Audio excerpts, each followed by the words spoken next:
Here's how to access Quick Mode if you're in Advanced Mode.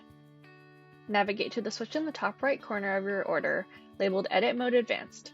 Then, click the switch. You'll see that you're now on a page with a slightly different background. This is Quick Mode.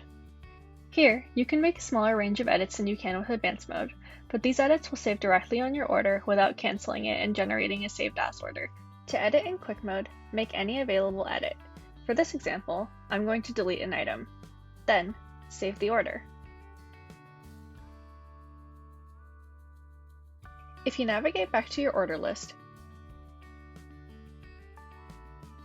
you'll notice that your original order hasn't been canceled, and no additional orders have been made.